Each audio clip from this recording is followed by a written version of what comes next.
भरोसेमंद news channel India news Haryana और मैं हूं आपके साथ सौरभ जौहरी। बुलेटिन की शुरुआत करेंगे इस वक्त की बड़ी और अहम जानकारी के साथ। चंडीगढ़ से है। हरियाणा में खाद की जमाखोरी पर कार्रवाई हुई है। पिछले 4 महीने में बड़ी कार्रवाई की गई है। कालाबाजारी और घटिया गुणवत्ता पर भी एक्शन लिया गया। लाइसेंस रद्द हुआ और कारण बताओ नोटिस भी जारी किया गया। शो कॉज नोटिस 24 जुलाई तक कुल 494 जगहों पर छापे मारे गए। 50 लाइसेंस निलंबित या रद्द किए गए। 42 दुकानदारों को कारण बताओ नोटिस जारी किए गए। 8 एफआईआर भी दर्ज की गई और संसद के मानसून सत्र के दौरान ये जानकारी दी गई।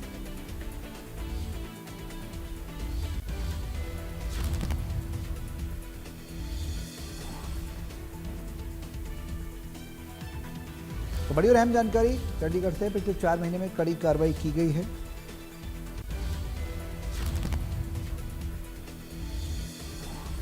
पचास लाइसेंस निलंबित या रद्द किए गए।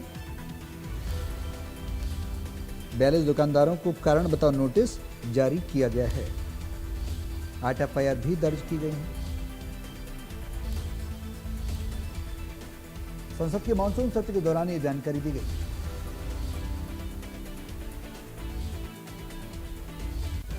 बड़ी और अहम जानकारी इंडिया न्यूज हरियाणा आप तक पहुंचा रहा है। 50 लाइसेंस निलंबित किए गए हैं या रद्द किए गए। 42 दुकानदारों को शो कॉज नोटिस दिया गया है। 8 एफआईआर भी दर्ज की गई है।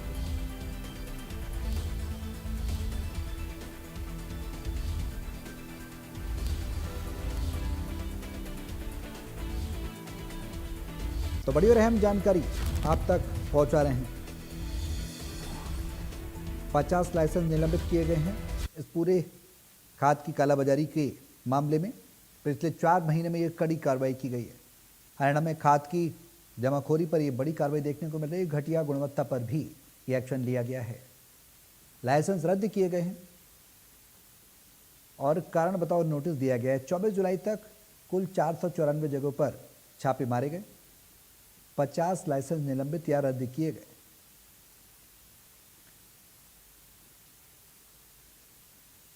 पिछले 4 महीने में कड़ी कार्रवाई की गई। हमने देखा कि हरियाणा में किस तरह से जो डीएपी है उसको लेकर लगातार ये सवाल उठते रहे कि डीएपी नहीं है। विपक्ष लगातार ये कहता रहा किसानों को डीएपी उपलब्ध नहीं कराई जा रही सरकार के द्वारा, लेकिन सरकार ने कहा कि पर्याप्त मात्रा में डीएपी है। लेकिन अब वो गई कहाँ?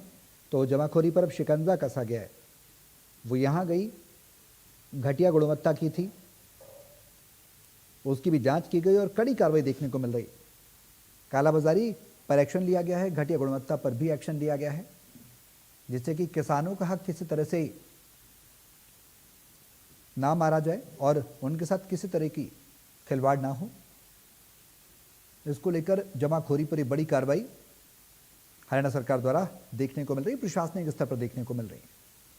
पिछले 4 महीने में कड़ी कार्रवाइयां की गई हैं।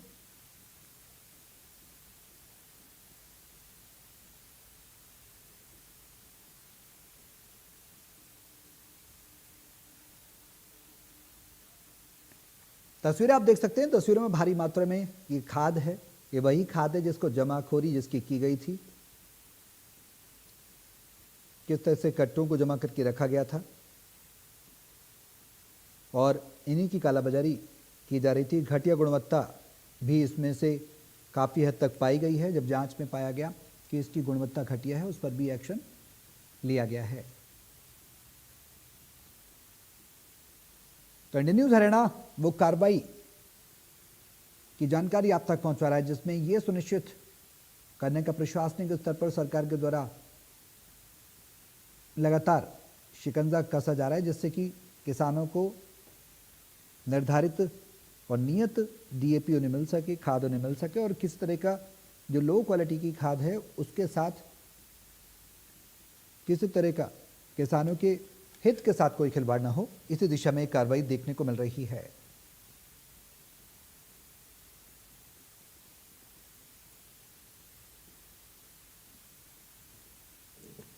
तो कालाबाजारी और घटिया गुणवत्ता पर भी एक्शन लिया गया। लाइसेंस रद्द और कारण बताओ नोटिस भी जारी किए गए। हरियाणा में खाद की जमाखोरी पर एक कार्रवाई देखने को मिल रही है। 24 जुलाई तक कुल 494 जगह पर छापे मारे गए। तो 50 लाइसेंस निलंबित किए गए हैं, रद्द किए गए हैं।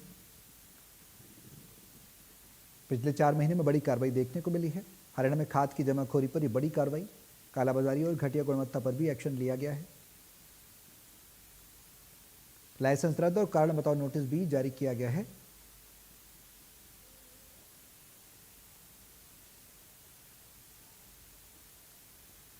तो भारी मात्रा में आप देख सकते हैं खाद यहां पर मौजूद है।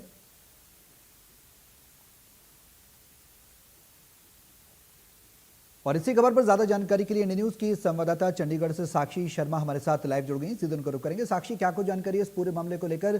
कार्रवाइयां लगातार की जा रही हैं, इस बार जो कार्रवाई की गई है उसमें क्या कुछ खास देखने को मिल रहा है? जी बिल्कुल, देखिए आपको बता दें कि खाद की जो कालाबाजारी है इससे जुड़ा हुआ एक सवाल जो है वो मॉनसून सत्र के दौरान जो है ये पूछा गया था और इसमें सरकार की तरफ से भी केंद्र सरकार की तरफ से एक अहम जानकारी साझा की गई है, जिसमें हरियाणा में जो खाद की कालाबाजारी उसमें जमाखोरी और घटिया गुणवत्ता पर पिछले 4 महीने में जो कार्रवाइयां की गई है उसका पूरा ब्यौरा पेश किया गया है। और सबसे अधिक कार्रवाई जो है जमाखोरी के मामलों में हुई है, ऐसा केंद्र सरकार का मानना है, जबकि कालाबाजारी और घटिया जो गुणवत्ता के मामलों में भी लाइसेंस रद्द और कारण बताओ नोटिस जारी किए गए। और राज्य में अगर 1 अप्रैल से 24 जुलाई तक की बात करें तो कुल 494 जगहों पर छापे मारे गए हैं और इस दौरान 50 लाइसेंस जो है वो निलंबित और रद्द भी किए गए हैं और 42 दुकानदारों को कारण बताओ नोटिस भी जारी किया गया और 8 एफआईआर दर्ज की गई है। और ये जानकारी केंद्र सरकार के द्वारा मानसून सत्र के दौरान भी दी गई है और केंद्र सरकार ने ये दावा भी इसमें किया है कि वर्ष 2025-26 में हरियाणा में किसानों के लिए सभी जो प्रमुख जो खाद के उर्वरक है उनकी पर्याप्त व्यवस्था जो है वो की गई है। और सरकार के अनुसार साल 2025-26 में हरियाणा में यूरिया की जो जरूरत है वो लगभग 21 लाख मीट्रिक टन थी, जबकि 26 लाख जी। मीट्रिक टन उपलब्ध कराई गई है। और इसी दौरान लगभग 23 लाख मीट्रिक टन यूरिया की बिक्री हुई है। इसी तरह डीएपी की भी जरूरत लगभग 6 लाख मीट्रिक टन आई थी और 6 लाख 10,000 जो मीट्रिक टन है वो उपलब्ध कराई गई। वहीं अगर एमओपी की भी बात करें तो वो भी पहले के मुकाबले जो है वो ज्यादा उपलब्ध कराई गई। और सरकार ने ये भी बताया है कि जो एनपीकेएस है उर्वरक है उसकी मांग लगभग 1.57 लाख मीट्रिक टन रही है, जबकि 1.10 लाख मीट्रिक टन बिक्री दर्ज की गई है। और केंद्र सरकार का यह भी कहना है कि हर सीजन से पहले सभी राज्यों की जो जरूरत है उसका आकलन किया जाता है और उसी आधार पर जो उर्वरकों का जो आवंटन है वो फिर किया जाता है। और पूरे देश में जो खाद की उपलब्धता है उसकी ऑनलाइन निगरानी भी की जा सकती है ताकि सभी किसानों को समय पर जो है पर्याप्त मात्रा में उर्वरक मिल सके और जरूरत पड़ने पर जो आयात निर्यात है उसकी भी यहाँ पर जो फैसिलिटीज है वो सभी को दी जा सके। और वहीं आंकड़ों के अनुसार अगर बात करें तो कालाबाजारी के मामलों में 8 कारण बताओ नोटिस जारी किए गए हैं, 7 लाइसेंस रद्द किए गए, निलंबित किए गए और इसी श्रेणी में कोई एफआईआर भी जो है वो कई एफआईआर भी दर्ज हुई है और जमाखोरी के खिलाफ सबसे सख्त कार्रवाई की गई है। और इस दौरान 22 कारण बताओ नोटिस जारी किए गए हैं, 31 लाइसेंस भी रद्द किए गए हैं, निलंबित भी किए गए हैं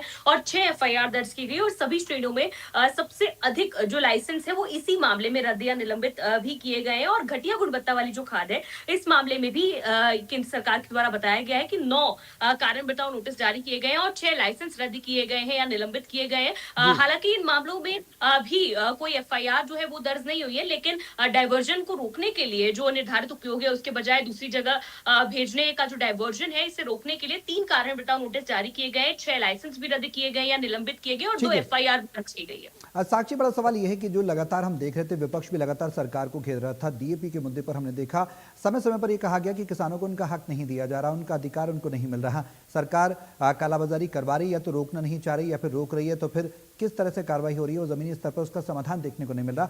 अब क्या ये मान लिया जाए कि इस कार्रवाई के बाद अब ये सुनिश्चित हो जाएगा कि किसानों को जो सुनिश्चित खाद है, जो प्रोडक्टिव खाद है, वो उनको मिल पाएगी? जी बिल्कुल, देखिए सरकार का यही मानना है कि यूरिया हो चाहे डीएपी हो, तमाम जितने भी तरह के खाद पेस्टिसाइड जिनकी भी किसानों को जरूरत होती है वो सरकार के द्वारा उपलब्ध करवाए जाते हैं। और उसकी खपत कितनी हुई है, जरूरत कितनी थी आकलन के अनुसार और कितनी जो है उनकी बिक्री की जो रिपोर्ट है वो दर्ज की गई है वो भी सरकार ने इसी के साथ संलग्न की है। और जितनी किसानों को जरूरत थी उससे ज्यादा ही खाद की जो खपत है वो हुई है, सरकार ने अपने आंकड़ों के मुताबिक बनाया है।